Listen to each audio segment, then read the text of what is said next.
Pertama Petrus pada pasal yang pertama dan ayat yang ke-18. Sebab kamu tahu bahwa kamu telah ditebus dari cara hidupmu yang sia-sia, yang kamu warisi dari nenek moyangmu itu, bukan dengan barang yang fana, bukan pula dengan perak atau emas.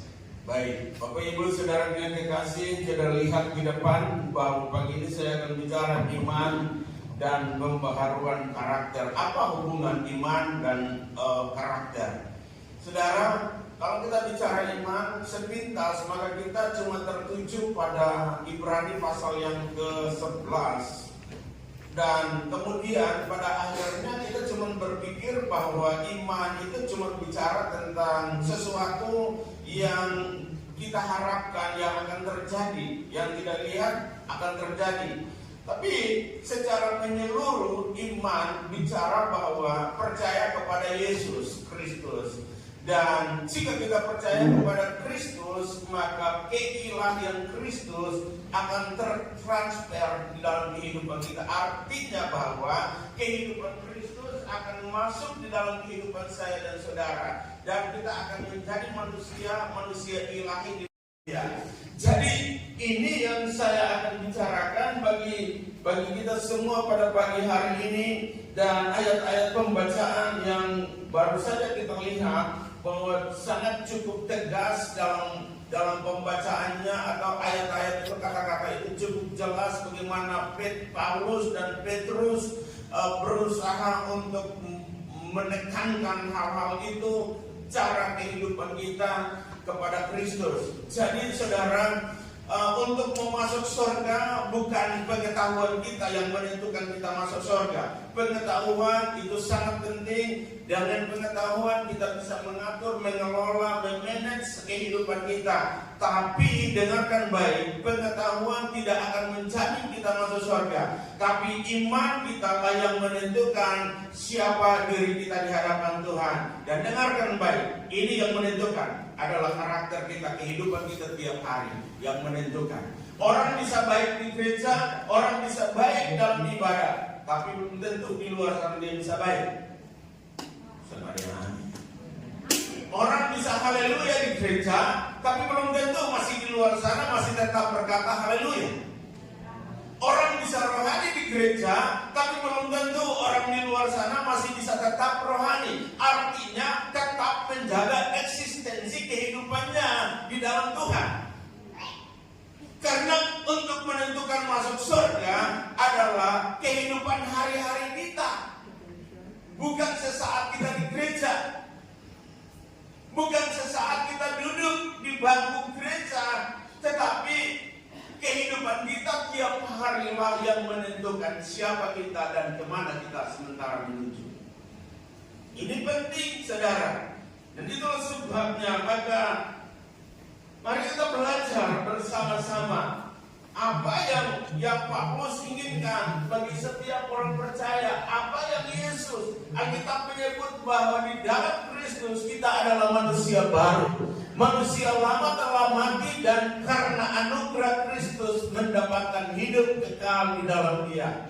2 Korintus berkata sesungguhnya yang baru sudah berlalu dan yang lama sudah berlalu dan sesungguhnya yang baru sudah datang. Ketika kita percaya kepada Kristus, ketika kita menyerahkan diri kita kepada Kristus, untuk Kristus menguasai dan merajai kehidupan kita, maka sesungguhnya kehidupan yang lama kita sudah berlalu dan yang baru sudah datang. Yang baru adalah karakter Kristus yang harus memenuhi kehidupan kita. Minggu kemarin saya sudah bicara tentang positif, iman yang positif. Maka saudara yang dikasih di dalam Tuhan kita Yesus Kristus, sebagai manusia baru kita bertumbuh di dalam karakter yang semakin menyerupai Kristus. GBI punya tema adalah serupa dengan Kristus. Nah, untuk mencapai serupa dengan Kristus bukan slogan, bukan kata-kata, tapi bagaimana merealisasikan itu di dalam setiap langkah kehidupan kita setiap hari. Mau masuk surga gampang, tapi memanage kehidupan kita tiap hari itu sulit. Itu tidak mudah. Itu bukan cerita satu hari. Dengarkan baik, itu bukan cerita satu hari, tapi cerita sepanjang hidupmu. Sementara menuju kemanakah saudara dan saya? Saya tidak bicara ini untuk menakut-nakutkan siapapun, tapi adalah sangat sia-sia kalau hari-hari ini kita ada di bangku gereja, tapi pada akhirnya pada saat bunyi saka Allah berbunyi, kita tidak akan masuk bersama-sama dengan Dia dalam kekekalan. Adalah sebuah kesia-siaan yang kita bangun selama ini. Adalah percuma. Kita cuma bangun kehidupan kita dengan rumput kering, jerami, kayu, dan ketika akan datang ujian, semua akan terbakar habis. Itulah sebabnya harus bangunlah kehidupanmu di dalam kemurnian imanmu yang sungguh. Ciri-ciri apa yang harus kita pelajari? Atau ciri-ciri karakter yang dibaharui itu seperti apa? Hal yang pertama yang harus kita lihat, berbeda dengan dunia. Ayat 17 sampai dengan ayat 19, ayat 17 sampai ayat 19. Sebab itu kukatakan dan kutegaskan ini. Sebab itu kukatakan dan kutegaskan ini kepadamu di dalam Tuhan. Janganlah hidup lagi sama seperti orang-orang yang tidak mengenal Allah. Apa yang Paulus tegaskan? Apa yang Paulus tegaskan? Jangan hidup lagi sama seperti orang yang tidak mengenal. Semua di sini sudah mengenal Tuhan. Halo, Rabah hatimu. Semua di sini sudah mengenal Tuhan. Jangan hidup lagi sama seperti orang yang tidak mengenal Tuhan. Terus dengan pikirannya yang sia-sia. Nah, memikirkan adalah bagaimana kehidupannya di dunia ini. Maksudnya begini, cuma memikirkan bagaimana supaya dia makan, minum, pakai, memuaskan keinginan hawa nafsunya. Tidak sementara memikirkan bahwa hidupnya menuju kemana atau berakhir di mana. Pikiran yang sia-sia. Membangun kehidupan keilahian di dalam Kristus itu harus membangun dalam pikiran, perspektif pikiran Allah, bukan dalam pikiran yang sia-sia. Tapi bukan cuma di situ. Pengertiannya gelap. Bicara berulang-ulang kali, pengertiannya gelap. Pengertian yang gelap di sini bisa juga diidentik dengan mau. Pengertiannya gelap. Dia mau dan dia pun mau saja. Orang mau bicara apa dia cuma pusing. Mau nasihat apa dia tidak peduli. Kata orang Jawa, hidupnya semau gue. Padahal kita lupa bahwa kita jika ada di dalam Kristus, kita beriman kepada Dia, maka harga mati adalah Kristus harus mewarnai pikiran kita. Kristus harus mewarnai kehidupan kita. Makanya Paulus berkata, adapun hidupku ini bukannya aku lagi, tapi Kristuslah yang hidup di dalam aku. Apa yang dahulu ku anggap keuntungan bagiku, sekarang ku anggap rugi karena pengenalanku akan Kristus Tuhan. Jauh lebih mulia daripada semuanya. Bapak Ibu Saudara yang kekasih di dalam Tuhan Yesus Kristus, bolehkah kita sedikit lagi merefresh atau sedikit lagi akan lebih lagi untuk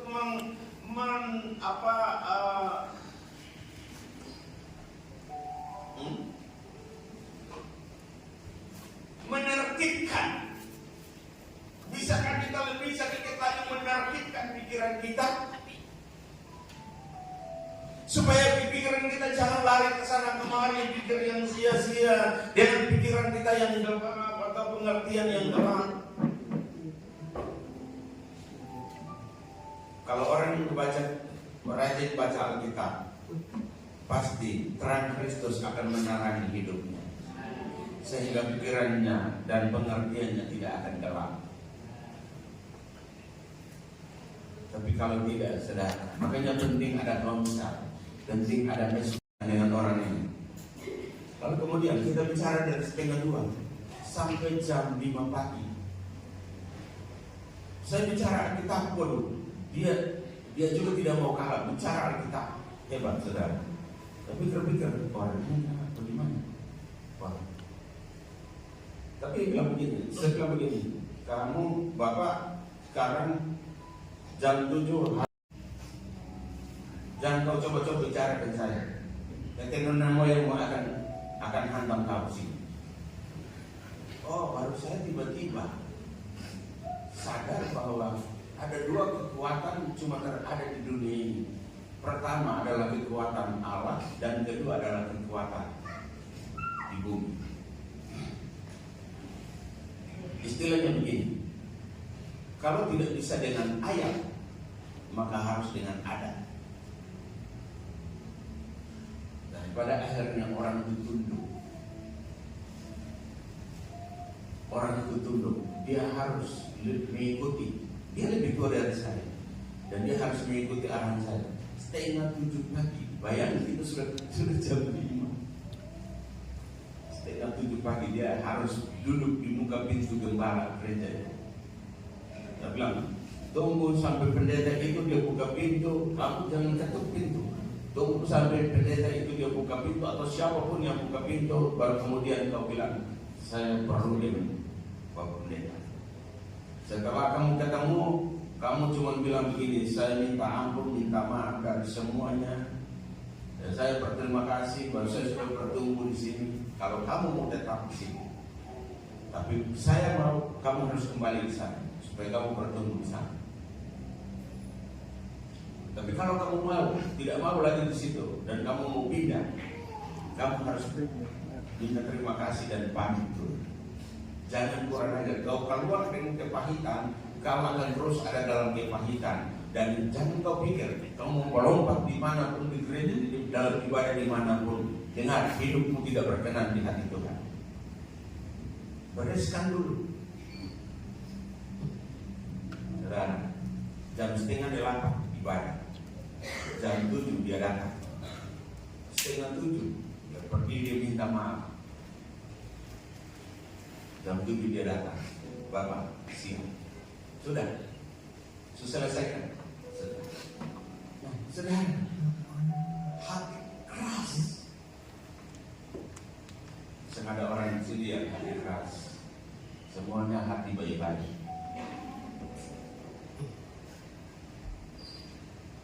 Bicara apapun semuanya diam ya. Bicara sebaik apapun semuanya diam ya. Haleluya.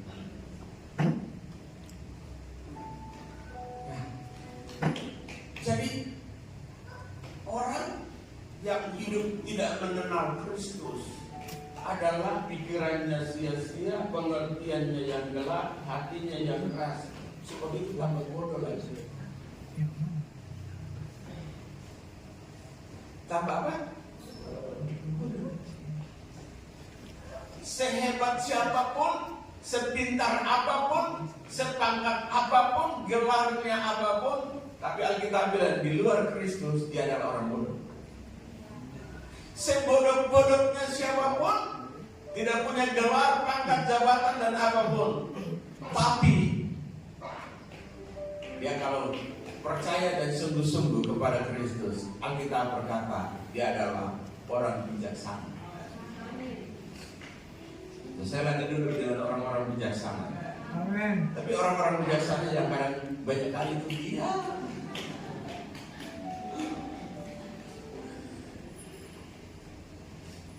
Haleluya.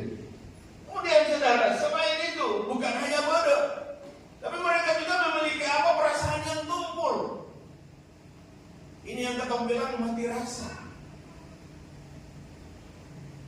Dan masih banyak orang yang mati rasa di sini. Pasti sengaja. Tapi sengaja juga ya, amin. Soalnya bicara bagus apa pun dia misalkan. Mau masuk surga ya dia, mau masuk neraka ya dia, mau kemana ya dia.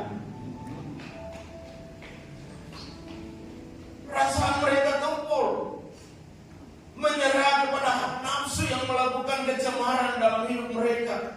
Sebagai manusia baru kita harus berseberangan, artinya berbeda pendapat, tidak seide. Kita tidak sependapat dengan mereka. Makanya kebanyakan saudara, kalau saudara duduk dengan orang-orang yang seperti itu, melawan terus.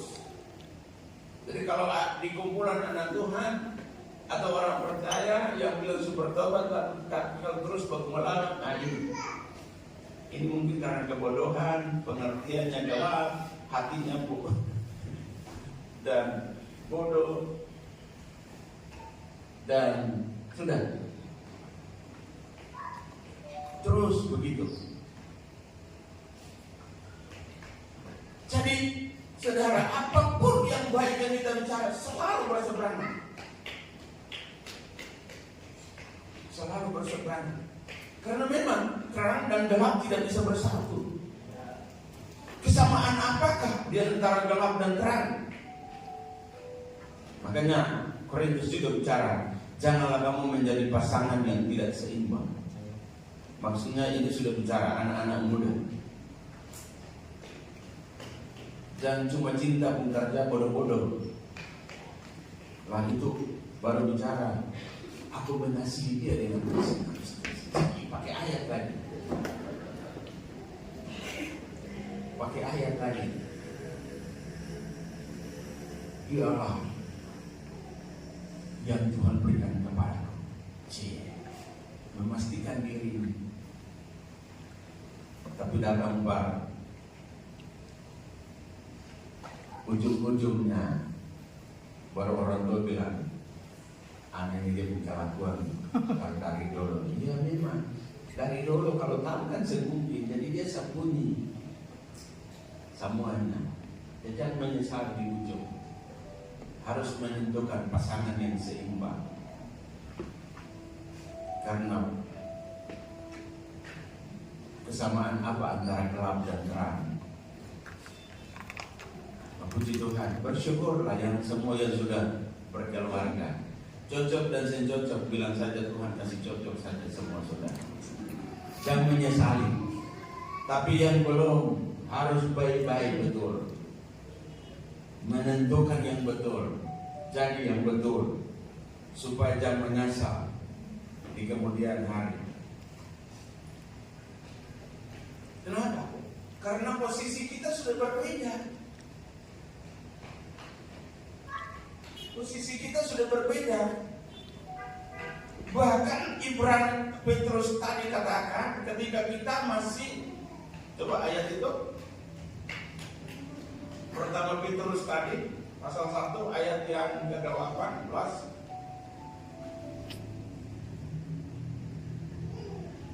Sebab kamu tahu bahwa kamu telah ditebus dari cara hidupmu yang sia-sia. Beta tambah kalimat, sebab kamu tahu kehidupanmu yang dulu masih suwangi.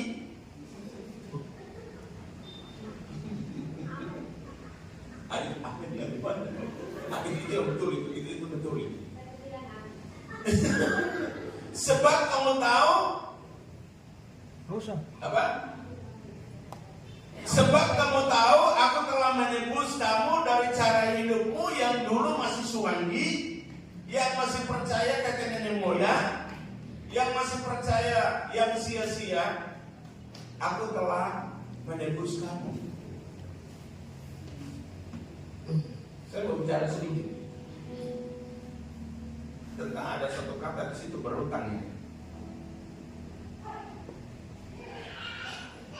Saya buat kalimat itu belum lengkap, kalimatnya belum habis. Kalau kamu tahu bahwa kamu telah ditebus dari cara hidupmu yang sia-sia, yang kamu warisi dari nenek moyangmu itu bukan dengan barang yang mana, bukan pula dengan perak atau emas. Oke. Nah, secara implisit itu berhutang, ada kata berhutang di situ dari terjemahan lainnya. Maksudnya begini, sebab aku telah menebus kamu dari cara hidupmu yang sia yang diwarisi oleh nenek moyangmu. Makanya tadi udah tambah dong, itu bertambah saja. Dulu dari kehidupanmu yang sia-sia yang kamu warisi, yang masih suami itu, yang diwarisi oleh nenek moyang kita. Walaupun saya lahir di tengah-tengah kehidupan Kristen, keluarga Kristen, tapi juga masih diwarisi oleh nenek moyang yang lain. Oke? Nah, jadi saya mau bicara ini, hutang. Siapa di antara kita yang ada hutang? Suka berhutang atau pernah berhutang? Kredit atau apa begitu? Ada? Malu? Oke, malu. Oke. Beta mau tanya perasaan malu.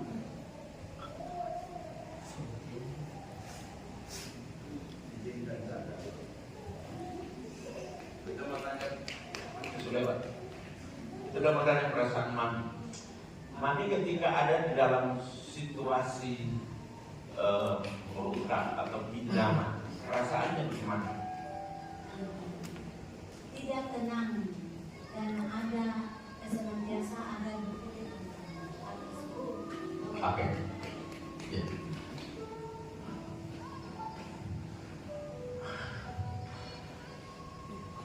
Jika kita berada di dalam situasi utang atau pinjaman, maka pasti ini yang tulus, bicara yang tulus, kata yang keluar adalah pasti tidak tenang.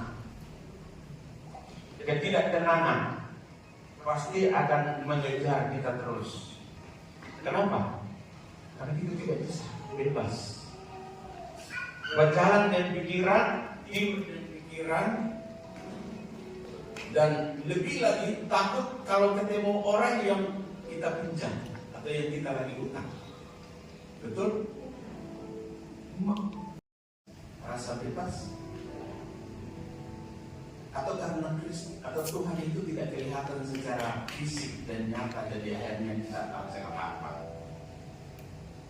Semestinya kita akan lebih lagi rasa malu. Semestinya kita akan lebih rasa lagi tidak bebas. Dan itu yang membuat kita. Hal yang kedua adalah kita akan giat dalam pengenalan akan Kristus. Kita datang di sini salah satu adalah karena kita rasa tidak bebas dengan dalam hutang kita dengan Tuhan, maka kita datang sini supaya kita dibebaskan oleh Kristus. Dan kalau orang yang berhutang pasti tadi tidak bebas, rasa malu. Maka saudara yang dikasih, kita sebagai orang-orang yang berhutang kepada Kristus untuk lebih lagi dan lebih lagi dan lebih lagi untuk maju bagi Tuhan. Dan biarlah roh kita itu dibakar oleh api kuasa Roh Kudus sehingga tidak akan pernah rasa padam. Artinya kasih itu terus membara dan membakar hati kita, supaya kita akan semakin diam. Kita tidak akan suam-suam. Kita tidak akan pernah rasa menyerah. Kita tidak akan pernah rasa lelah dan sebagainya dan sebagainya.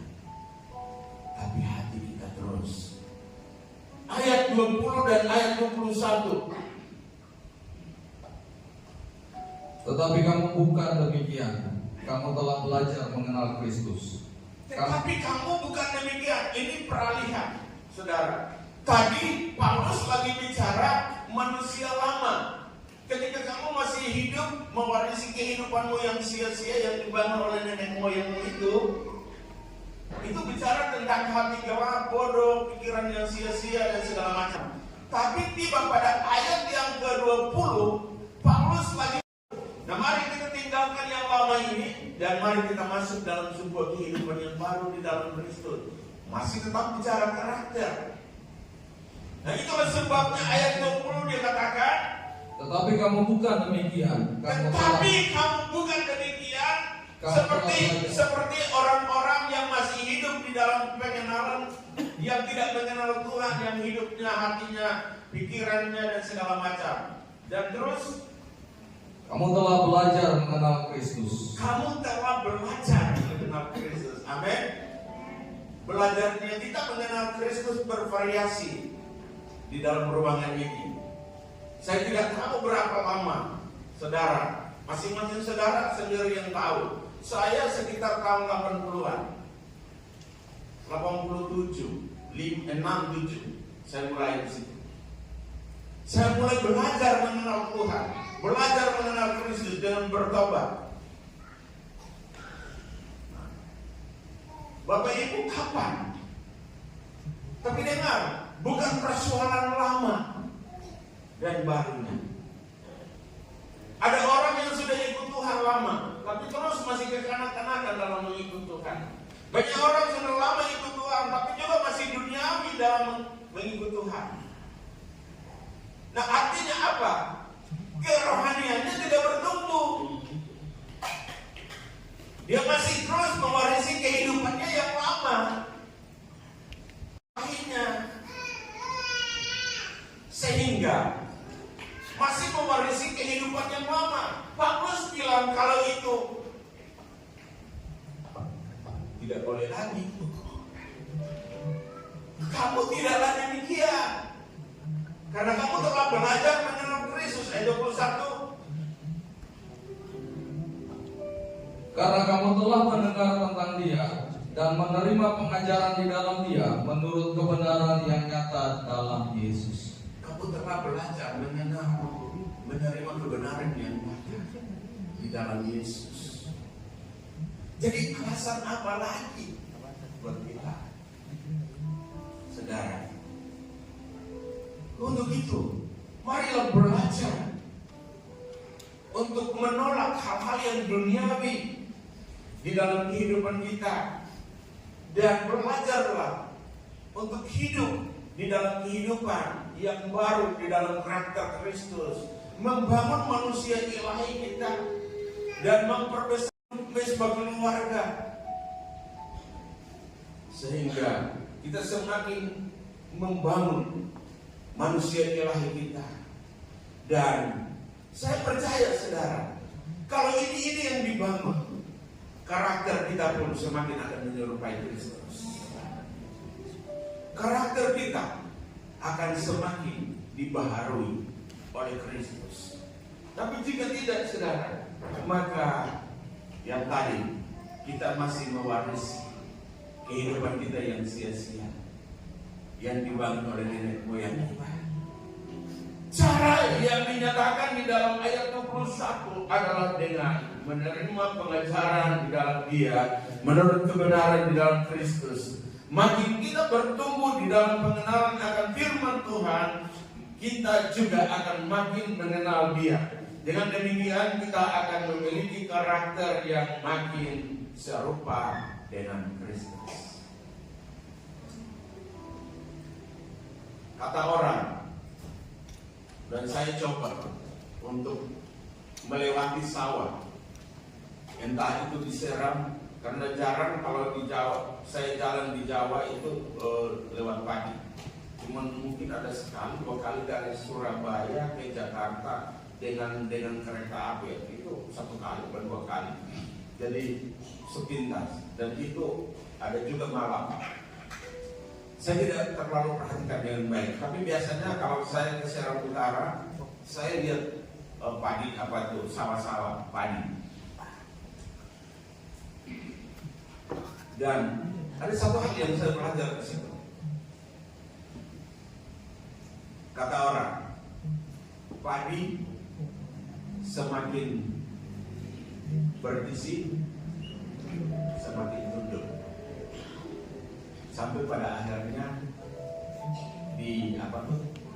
dipanen. Banyak orang bicara tentang hal ini, bicara tentang kerendahan hati, bicara banyak hal. Tapi maksud saya begini, saya mau bicara angkat ini maksudnya begini.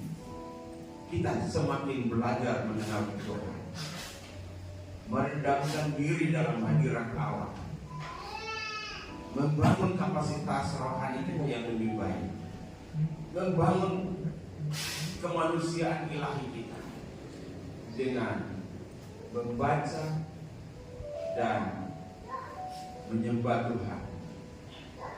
Saya yakin, dengarkan baik, saya yakin, saya jamin bahwa kehidupan orang itu akan semakin bertumbuh dengan baik di dalam Tuhan. Bukan semakin malas, bukan semakin rewel, bukan semakin aneh-aneh.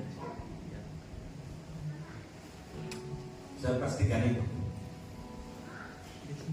Karena paling tidak sedikit itu ada pengalaman dalam hidup saya. Saya tidak bicara orang lain, tapi paling tidak saya belajar dari diri saya juga, dari pengalaman saya bagaimana. Jadi kita ngomong bukan asal ngomong supaya orang tahu bahwa kita bisa ngomong. Kita bukan ngomong karena kita memang supaya orang tahu bahwa kita memang kita pintar. Tapi bagaimana karakter kita? Bagaimana akhlak kita? Bagaimana dan bagaimana? Kita masuk gereja rajin bukan supaya orang bilang kita orang rohani. Tapi kita masuk gereja karena kita bersadar kita sementara berberkat buat Tuhan. Tapi kita masuk gereja kita sadar kita sementara membentuk manusia ilahi kita. Dan kita tahu bahwa kita sementara mengarahkan perjalanan kehidupan kita dengan tujuan adalah surga. Kalau kita tahu semua ini Bapak Ibu, jemaat yang Tuhan kasihi, kita akan bersemangat. Kita akan bersemangat. Kita akan bersemangat. Jangan lelah bekerja di sananya Tuhan. Roh Kudus yang memberi kekuatan, yang mengajar dan menopang. Jangan lelah. Jadi di dalam Tuhan tidak ada lelah. Memang secara manusia jasmani kita masih mewarisi tubuh darah ini. Siapa bilang kita tidak capek? Siapa bilang kita tidak lelah? Pasti ada. Tapi semangat itu datang dari dalam, bukan dari luar. Karena roh yang ada di dalam kita memberikan dorongan dalam kehidupan kita untuk terus kita membangun diri kita. Kalau dorongan dari luar, akhirnya sulit. Tapi kalau dorongan dari dalam, saya percaya kita tidak akan bisa menang. Karena itu akan terdorong dari dalam kita sendiri. Ada motivasi dalam diri kita untuk kita bagaimana membangun kehidupan kita di dalam Kristus. Oleh karena pengenalan kita akan Dia. Hal yang ketiga, iman dan pembaharuan karakter. Bukan hanya pertama tidak menyerupai dunia, tapi yang kedua kita harus giat dalam mengenal akan Dia. Dan yang ketiga adalah bertumbuh sebagai manusia baru. Ini dia saudara, bertumbuh terus. Kita bersemangat, kita bergairah, kita giat. Untuk apa? Supaya kita bertumbuh sebagai manusia yang baru di dalam Kristus Tuhan. Ayat 22.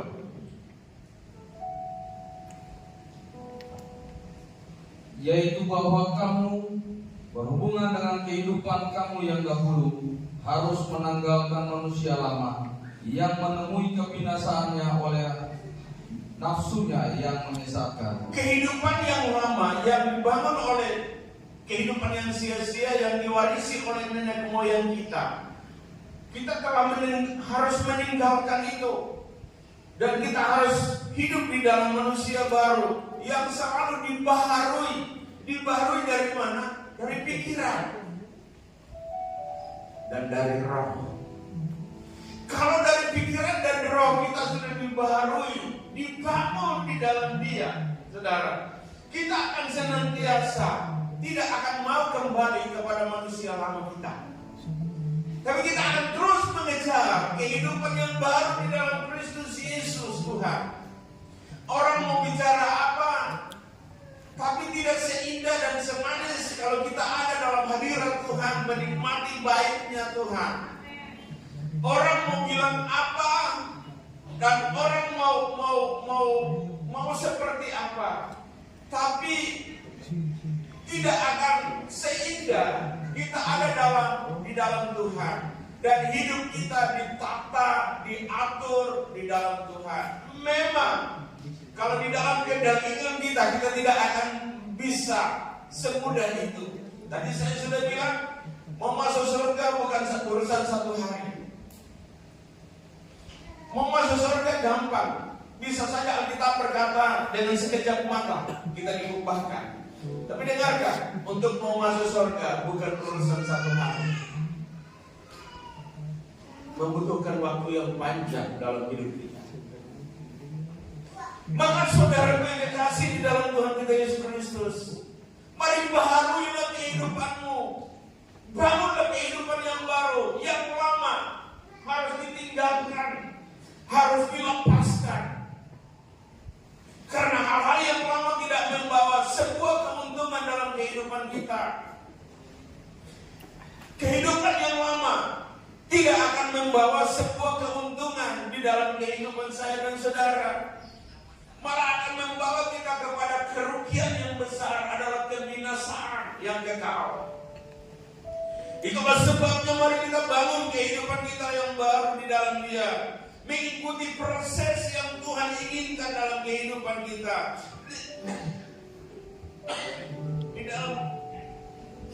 Di dalam kebenaran dan di dalam kekudusan, sehingga kita dibaharui dari pikiran dan roh kita, dan pada akhirnya kita hidup sebagai manusia yang baru, manusia ilahi di dalam Kristus Yesus Tuhan.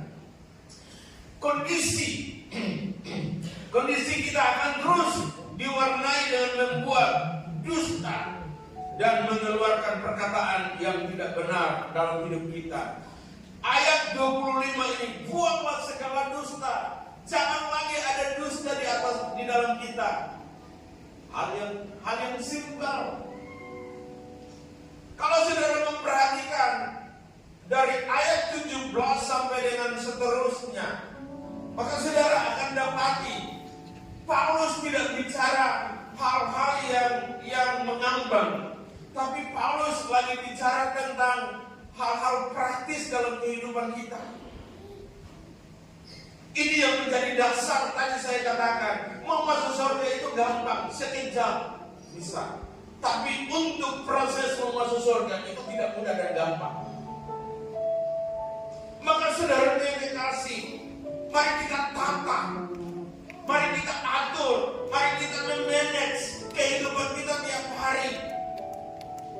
Ayat 25. Buanglah dusta, buanglah kebohongan, buanglah tipu daya satu dengan yang lain, karena kamu adalah sesama anggota. Artinya begini, jangan kita bicara Tuhan dulu.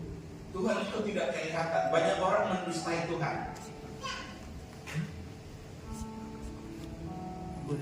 Seperti banyak orang mendustai Tuhan. Dia bilang dia hidup untuk Tuhan, tapi belum tentu dia hidup untuk Tuhan. Itu mendustai Tuhan. Dia bilang dia mau hidup benar, tapi belum tentu dia bisa memanage kehidupannya untuk hidup benar di hadapan Tuhan. Itu Itu cuma kata dia, tidak ada pengakuan dari surga buat dia. Tapi yang maksudkan saya di sini adalah harus bangun satu di antara satu dengan yang lain. Makanya dia bilang apa? Mengeluarkan perkataan-perkataan yang tidak benar dalam kehidupanmu, karena kamu adalah sesama anggota. Artinya kita ini jadi saksi buat satu dengan yang lain. Ibrani berkata, saksimu bagaikan awan yang mengelilingi engkau. Jadi mari kita mau melakukan sesuatu, kita pikir dulu. Jangan kita buat baru kita pikir, tapi kita pikir dulu baru kita lakukan. Pikir dulu baru berkata, jangan berkata dulu baru berpikir. Membangun manusia ilahi berkarakter Kristus adalah, mari jangan serupa dengan dunia. Yang kedua, giatlah, bersemangatlah membangun kehidupan rohanimu. Dan yang ketiga adalah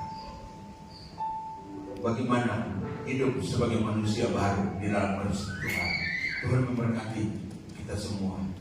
Bapa yang ada di dalam surga, kami datang lagi di hadapan-Mu saat ini.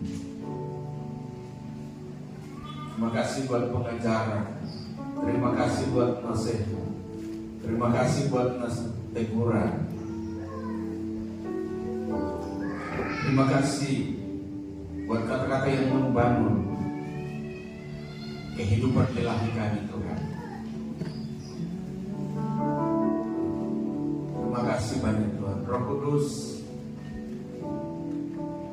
jangan tinggalkan kami sebelum Engkau lakukan sesuatu bagi kami.